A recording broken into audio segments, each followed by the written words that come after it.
In the early hours of a chilly April morning, Deborah Mason moved quietly through a nearly deserted retail park near Harwich, Essex. The air was still, the car park dimly lit, barely a soul in sight. She looked like any ordinary woman. Glasses, grey hair, modestly dressed, calm, invisible. She opened the boot of a rental car and carefully loaded up several boxes. No rush, no panic. Every movement was deliberate, as if she'd done it many times before. But inside those ordinary-looking containers was something extraordinary. Cocaine, tightly packed, with a street value running into the tens of thousands, just for that one drop. From Harwich, she drove north toward Ipswich. The journey was unremarkable. A calm, older woman on the road before sunrise. But she wasn't alone. Unbeknownst to Deborah, a Metropolitan Police surveillance team was following her. They had received a tip weeks earlier about a suspicious courier ring operating from Islington, and this trip, seemingly mundane, was anything but. When she arrived at the rendezvous point, she stepped out and handed over a heavy laundry bag to a waiting man. There was no conversation, no urgency, just a brief exchange. Then both went on their way. To the police, this wasn't a handoff, it was a transaction. And it confirmed what they had started to suspect. Deborah Mason wasn't just involved. She was in charge. Her name wouldn't have raised any alarms, but to those in her orbit, she was known by other names. Gangsta Debs, Queen Bee, 65 years old, a grandmother, a benefits claimant, a woman who wore cardigans and walked with calm authority. And as police would soon discover, the mastermind of one of the most sophisticated family-run drug empires the UK had seen in years. Her operation wasn't unique because of its size, although the numbers were staggering.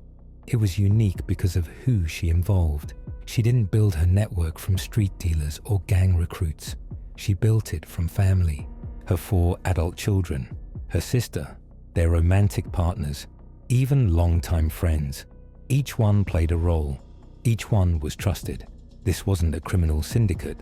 It was a blood-bound organization, engineered for trust, loyalty, and silence. She didn't delegate her business to outsiders. She kept it close, personal, efficient. Deborah turned her family tree into a criminal enterprise, assigning job titles where there used to be only relationships.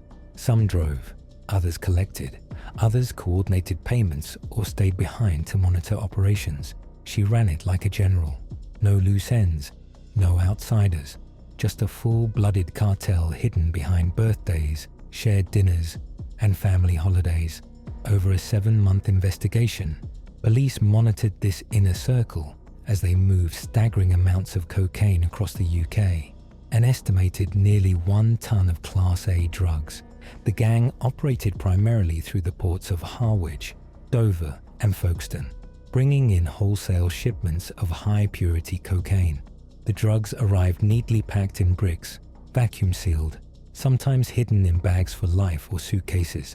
From the ports, they were transported in plain vehicles, hired, borrowed, unremarkable. No bling, no guns, just routine.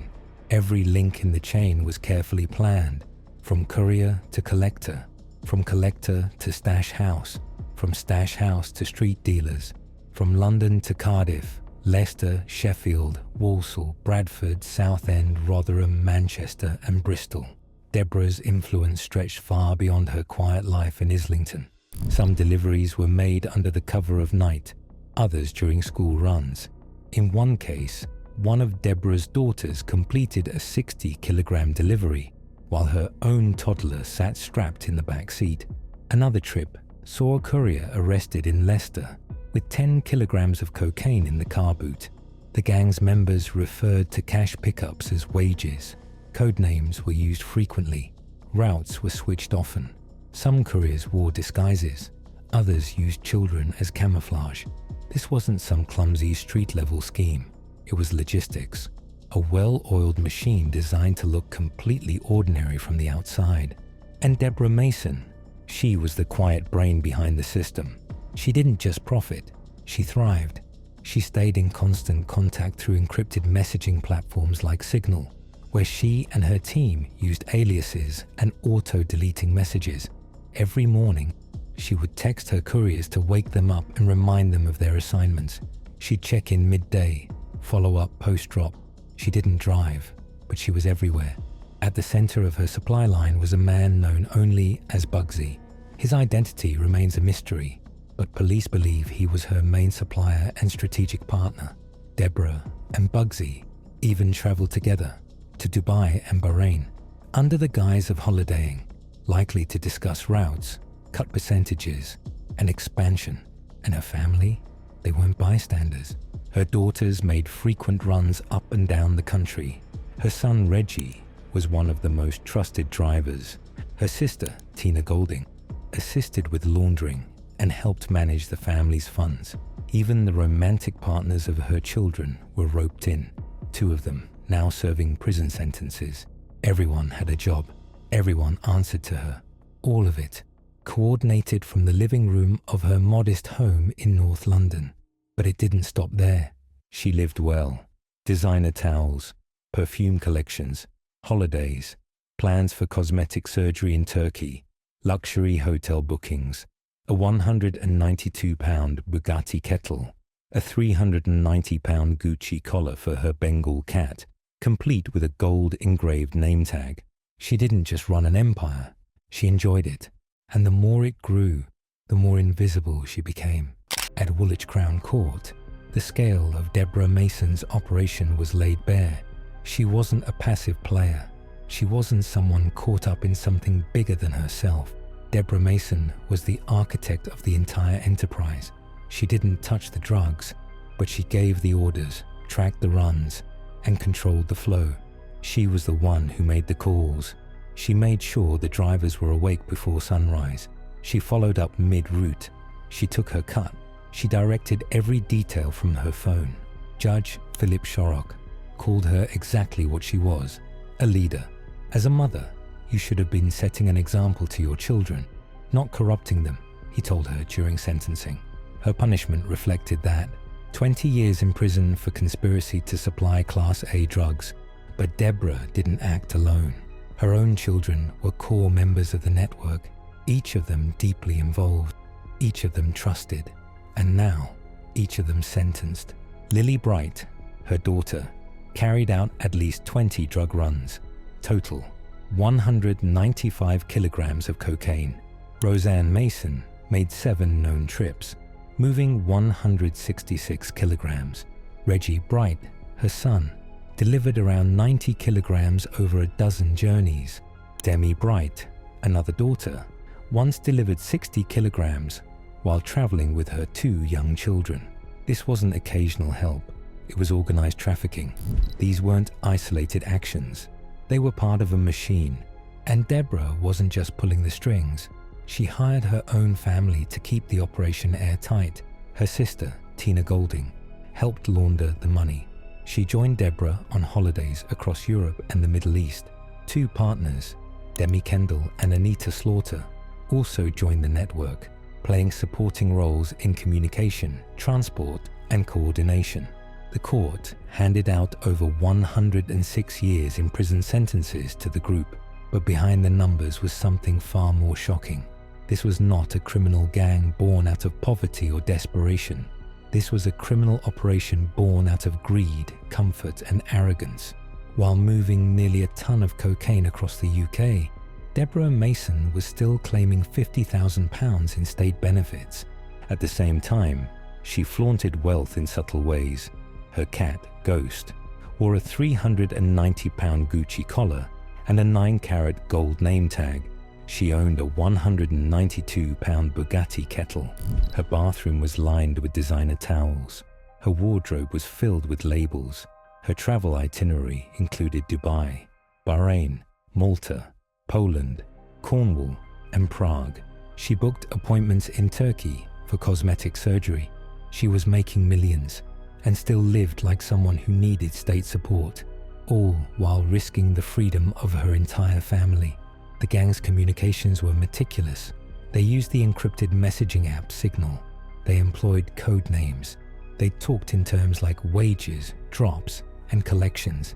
And even when vacationing abroad, Deborah and her daughters stayed connected, FaceTiming couriers in the UK to ensure the business didn't stop.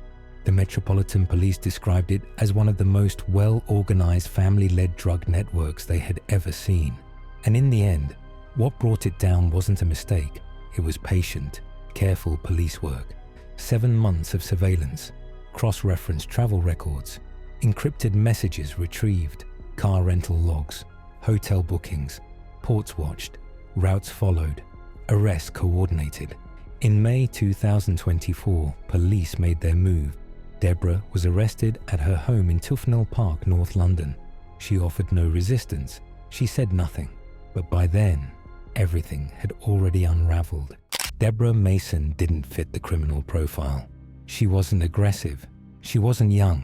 She wasn't the type you'd associate with drug empires. And that was exactly her power. She operated under the radar, 65 years old, soft-spoken, publicly ordinary. To her neighbors, she was just another pensioner in North London. But to law enforcement, she was the centerpiece of one of the most effective drug trafficking rings in recent UK history. Psychologists call it strategic invisibility, the idea that some people are so far removed from the stereotype of criminality that they're overlooked entirely. Deborah Mason mastered that art, but her success wasn't just about hiding in plain sight. It was about how she structured her power. She didn't threaten people. She didn't need to. She used emotional leverage, not intimidation. Her recruits weren't strangers. They were her blood, her children, her sister, her children's partners, people who loved her, people she raised, and she turned that love into obedience. Experts call it familial coercion, when emotional ties are weaponized to pressure others into criminal activity. Deborah created a system where trafficking cocaine wasn't seen as crime, but as contribution. She made it feel like family duty. When her daughters made drops, they weren't acting out of fear. They were acting out of loyalty. When one of them traveled hundreds of miles with 2 toddlers in the car during a 60-kilogram delivery, she wasn't just a courier. She was a daughter trying to help her mum keep the business running. Deborah's strength wasn't in violence. It was in routine, in structure. She checked in every morning with her drivers. She followed up at midday. She demanded accountability. She took a cut of every trip. She ran it like a business. But to her family, it was just helping mum. Even when she took them on luxury holidays to Malta, to Dubai, to Bahrain, they didn't stop working. They FaceTime couriers back home. They answered messages from Bugsy, her supplier. They never unplugged. This wasn't chaos. It was order. Quiet, calculated order. And that's what makes the story so unnerving. Deborah Mason wasn't a woman pushed into crime by desperation. She had resources. She had choices. She was still collecting benefits. She had money to travel, to shop, to plan cosmetic procedures in Turkey. She wasn't surviving. She was thriving. Every luxury item she owned, from the Gucci cat collar to the designer kitchenware, was a reflection of control. She didn't spend recklessly. She spent to signal power, to signal that she'd won. But now that power is gone, her children are behind bars, her empire dismantled, her reputation turned inside out, and yet the legacy she leaves is far more dangerous than the drugs she sold. Because she taught law enforcement something new, that organized crime is evolving, that it's quieter, smarter, more manipulative, that it wears reading glasses and slippers, that it sends good morning texts instead of threats, that it raises children and destroys them in the same breath. Deborah Mason didn't just run a drug empire. She redefined what one could look like. When the arrests came, it wasn't loud. It wasn't violent. It was clean, silent, systematic. Deborah Mason was led out of her home in Tufnell Park by police officers who had been watching her for months. She didn't scream. She didn't resist. She didn't even look surprised. After all, she had planned everything else in her life. Perhaps she had planned for this moment too. By then, the game was over. The 7-month operation by the Metropolitan Police had gathered everything: encrypted messages, surveillance footage, drop-off records, car rentals, phone logs, and financial trails. It was an airtight case, and it brought down the entire structure. Deborah Mason, her 4 children, her sister, her son's partner, her daughter's partner, her friend, all sentenced, all imprisoned. The total punishment, more than 106 years behind bars. Deborah herself received 20 years. The rest of the family were handed terms between 10 and 15 years each. Lives halted, futures erased, a family tree rooted in crime, now uprooted by justice. And what did it all come down to?